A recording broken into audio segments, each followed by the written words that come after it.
Hoje nós vamos conversar sobre uma questão de grande importância na história da nossa igreja, da Igreja Católica. Temos a satisfação de receber, aqui na Rede Vida de televisão, o abade Dom Bernardo. Dom Bernardo é lá do Paraná e ele é um monge trapista, é um monge cisterciense, que é uma ordem muito voltada para a meditação, para a oração, para a fé, e vai nos contar sobre isso. Ele tem uma vida bonita. Ele é americano de nascimento, de família judaica, converteu-se ao catolicismo, foi jesuíta e veio ficar no Brasil, neste convento, nesta abadia no interior do Paraná, que é o centro desta ordem extraordinária. Dom Bernardo Bonovitz, como é que Dom Bernardo iria explicar ao nosso telespectador o que é a sua ordem, quando começou, quando veio para o Brasil e quais são as ordens da qual ela é derivada? Nossa ordem cisterciense trapista é um ramo da família benedictina. Nós seguimos a regra de São Bento, então podemos dizer que a nossa ordem começou seus primórdios no século VI. A regra foi escrita mais ou menos 530. Agora, no século XI, houve a famosa Reforma Gregoriana. Papa Gregório VII queria reformar a Igreja em todas as suas dimensões.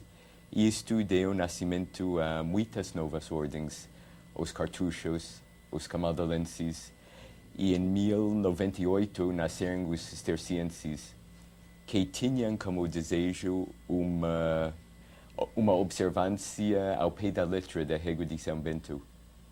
Então, no domingo de Ramos de 1098, 21 deles saíram de Molesme, uma abadia benedictina, na França, e estabeleceram um novo mosteiro, que tinha o nome Novo Mosteiro. Demorou alguns anos para dar o nome de Cister. E durante os primeiros 20 anos viviam uma vida muito abnegada, muito observante, mas sem entradas. E eles esperavam um pouquinho.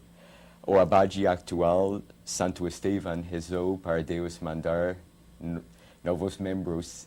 E um dia, o jovem Bernardo, nobre, com 30 amigos e parentes, apareceram à porta do mosteiro.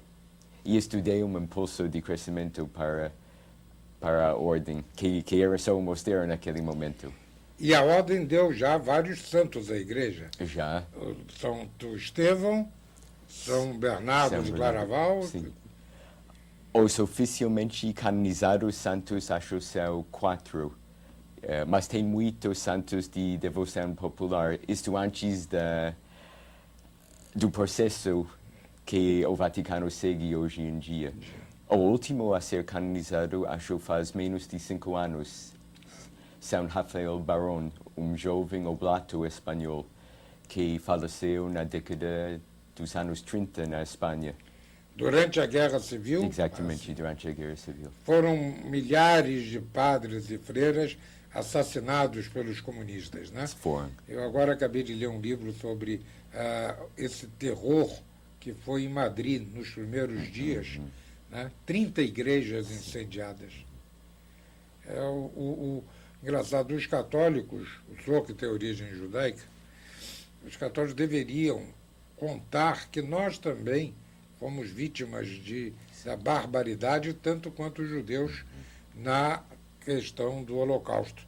Apenas os judeus foram em número muito maior, mas nós também fomos, ao longo da história, muito perseguidos. Né? E no Brasil, como é que está a ordem? Então, o nosso mosteiro é a segunda implantação no Brasil. veio grupo no início do século XX para lugar que se chama Tremembé, em São Paulo. Sim, perto de Ribeirão Preto. Exatamente.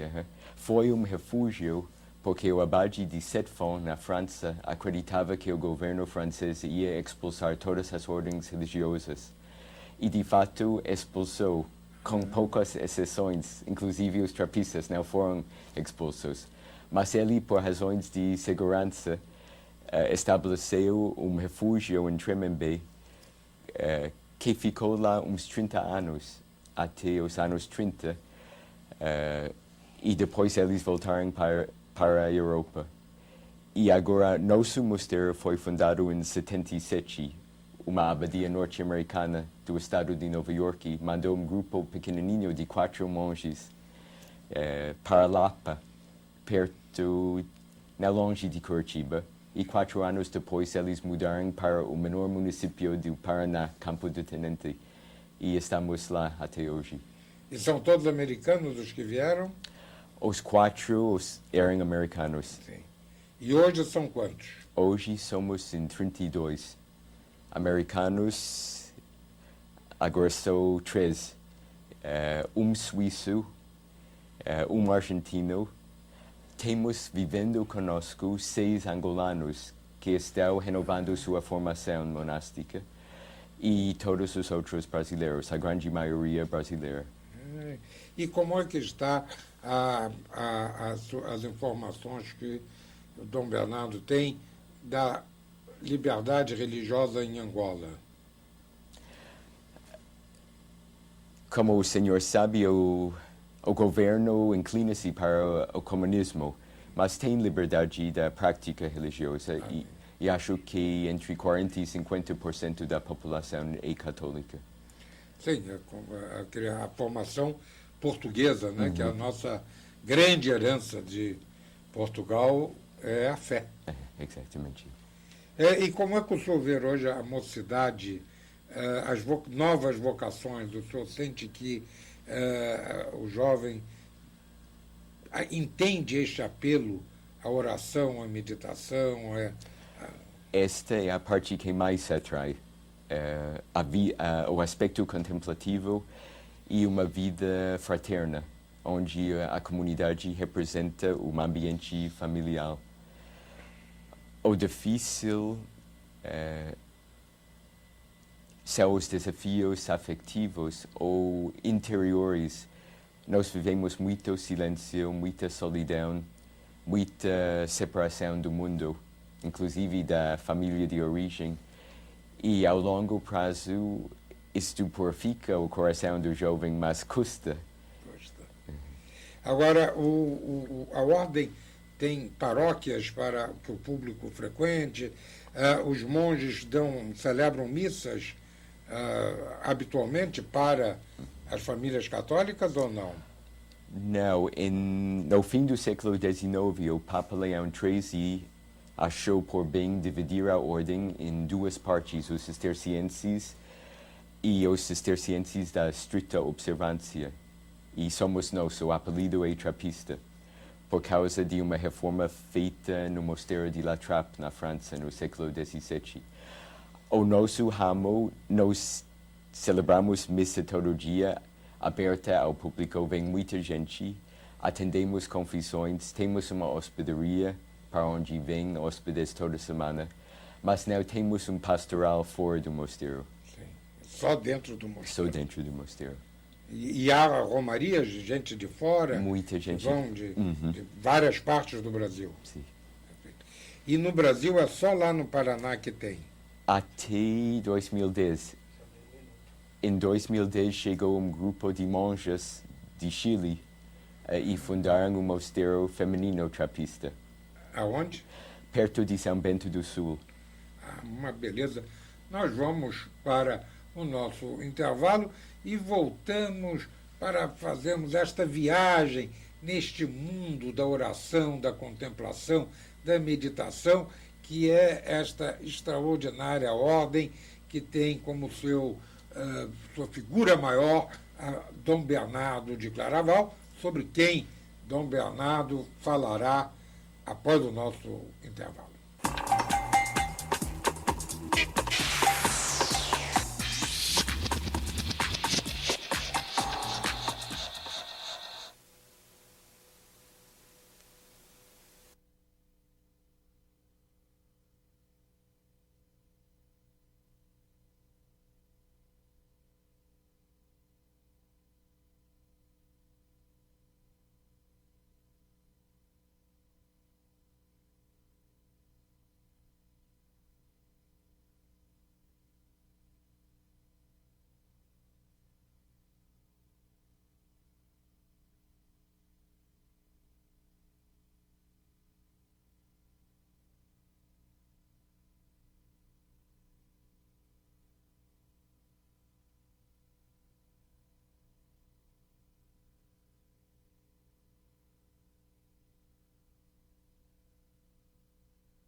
nós vamos pedir a Dom Bernardo que nos fale daquele santo do qual assumiu o seu nome sacerdotal, né, que o seu nome originário é John, é João. São Bernardo de Claraval, qual o papel dele na ordem e, digamos, no contexto da nossa igreja, porque é um grupo dos católicos, digamos assim, mais estudiosos, que estudam, entendem a Bíblia, leigos como nosso amigo Paulo Henrique Cremonese, lá de Santos, que é um grande conferencista sobre as questões da igreja, da história da igreja. Qual é essa influência dele? O que ele escreveu? E qual era a nacionalidade dele?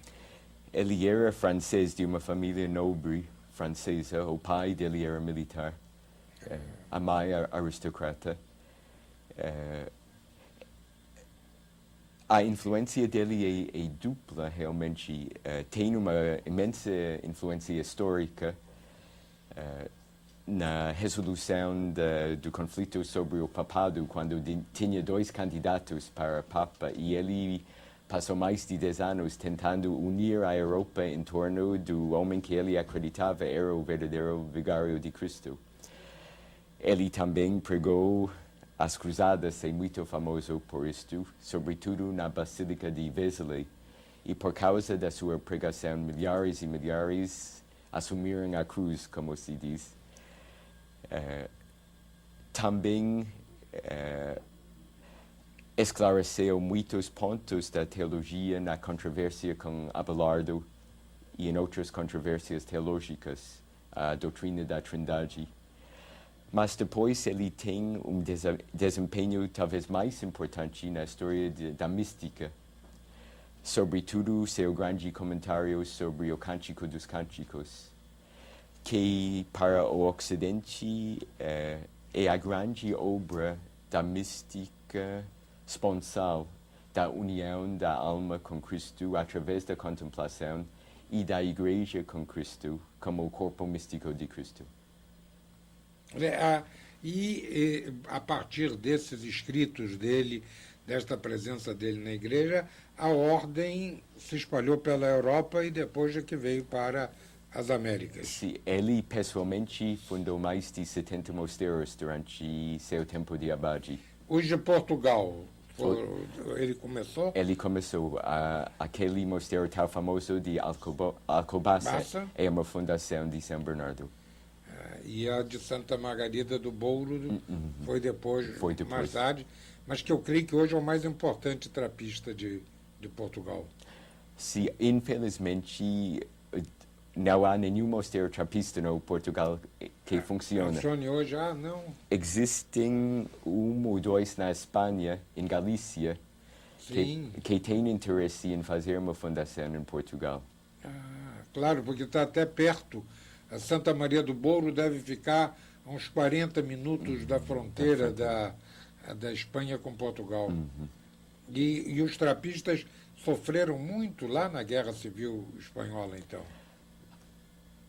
Acho que 6 ou 7 padres foram martirizados durante a Guerra Civil, sim.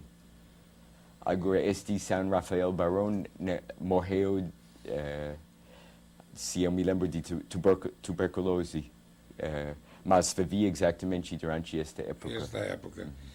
João Paulo II beatificou mais de 1000 religiosos espanhóis ou que viviam na Espanha, transformando-os em beatos e mártires da Igreja, porque foi uma ação do ódio à fé dos comunistas e dos anarquistas, né?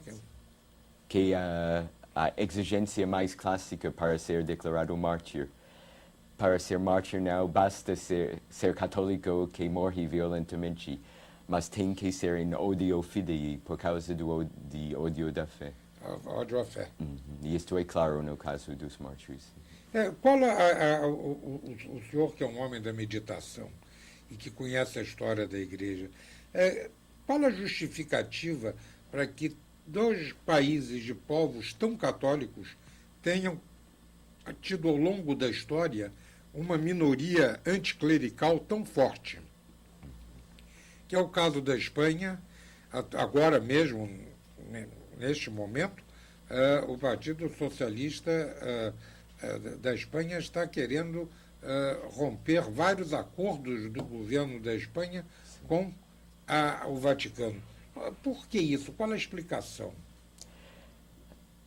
Me parece que é uma tentativa de fazer o impossível, de separar uma cultura, uma tradição de suas raízes, que no caso de Espanha, do Canadá também, da França, são profundamente católicas.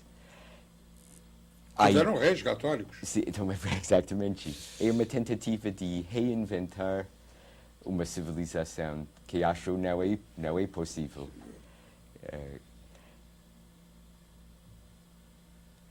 Me parece que há ressentimento por privilégios que eles imaginavam que a Igreja desfrutava. Mas é triste, em vez de fazer uma verdadeira pesquisa histórica para descobrir e resgatar a herança que é muito real, um desejo de cortar os laços. Realmente. E hoje, como é que o senhor vê o papel da mocidade? Sim, a mocidade tem grande interesse em tudo o que é espiritual. Acho a mocidade luta para comprometer-se com a instituição. Porque ser católico é mais do que meditar, é mais do que ter uma experiência contemplativa. É uma fé em Jesus Cristo que chega a nós através da Igreja e seus ensinamentos, e uma fidelidade a ela como esposa de Cristo. Isto representa um desafio. Mas me parece que tem uma riqueza enorme. Por exemplo, o nosso mosteiro, todo mês, na última segunda-feira, nós temos um dia de deserto. Os jovens são livres, mas passam a maioria do dia diante do Santíssimo. Este contato com Jesus e o Cristado, com Nossa Senhora, sim, com a oração, mas não com uma oração sem conteúdo, isto se atrai muito. E agora, com a presença das monges, das chilenas que vieram, o Chile também é um país de muita tradição católica. Não é? E não tem o anticlericalismo lá, apesar de ter uma atuação de esquerda grande. Não, mas já na Argentina tem. Não é? É muito importante que a gente alerte os católicos que nós estamos, às vezes, sob restrições injustificadas, né? Mas a vitória será sempre nossa. Será de Cristo, com certeza. Olha, eu queria agradecer muito a sua presença. É muito importante que os católicos conheçam a existência de uma ordem no Brasil com esta dedicação à oração, à contemplação, pensando na humanidade, no mundo, mas pensando muito especialmente no nosso Brasil. Eu queria, então, lhe passar para a sua saudação, o seu convite à família católica que nos assiste. Sim, nós nos sentimos muito ligados a toda a Igreja Católica no Brasil. Sabemos e nós nos lembramos diariamente que a nossa vida enclausurada não é algo autônomo, sem ligação à Igreja, mas a nossa ascese, a nossa oração, a nossa separação do mundo busca a salvação das almas. E eu gosto muito de um ditado de um dos primeiros monges. O monge é aquele separado de todos para viver unido a todos. Muito obrigado, Dom Bernardo, e até o próximo programa.